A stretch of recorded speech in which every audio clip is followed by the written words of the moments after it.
with the second part of this, and that is ores.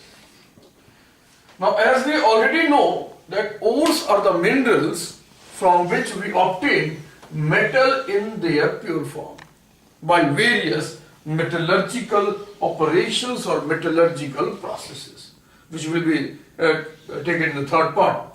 Now, if we talk about the various common ores of metals which we take for a common use, and that is aluminium, iron, copper and zinc. Now, if we talk about aluminium, we have two major common ore, bauxite and kaolinite. If we take about the general composition of this, AlOX. Now, X stands for basically the number of O.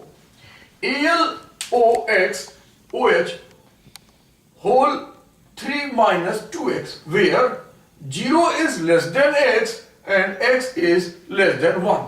That means this x lies between 0 and 1.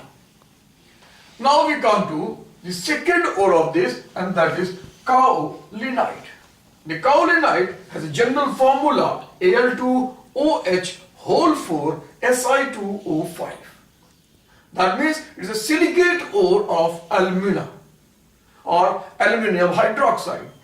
Then we go for the second metal, that is iron. Now, iron has 4 chief ores: hematite, magnetite, siderite and iron pyrite. Hematite Fe2O3, magnetite Fe3O4, siderite iron carbonate, iron pyrite is iron sulfide. Now we generally have confusion in these two. We generally get confused that which one has more number of oxygen, whether the hematite or magnetite.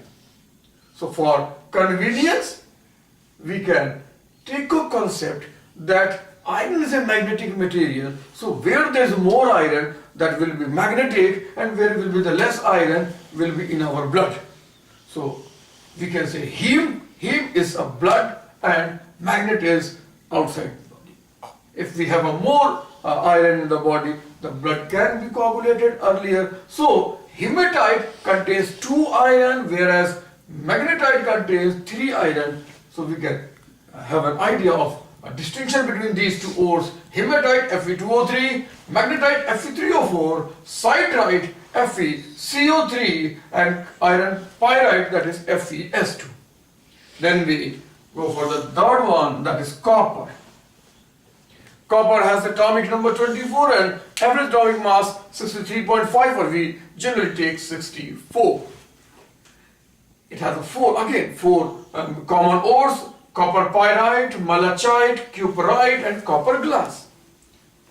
As there was iron pyrite was sulfide ore, similarly copper pyrite is a sulfide ore, and it is very important that this ore can be taken for the extraction of iron as well as copper.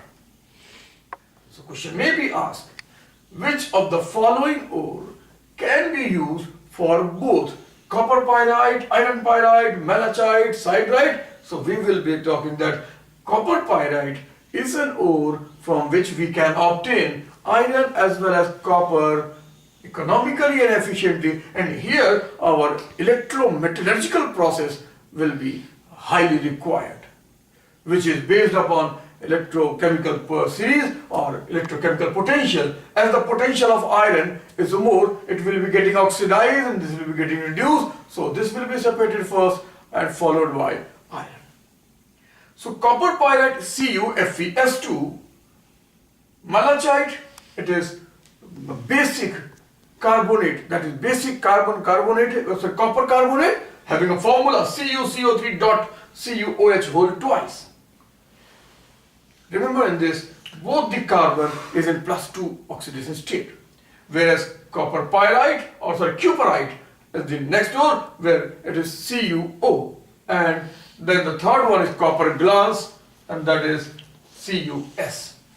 Then we come to the last one, that is zinc. Now zinc has three common ore. One is zinc blende, or commonly known as sphalerite, and we are having then the second one calamine, and then third is zincite.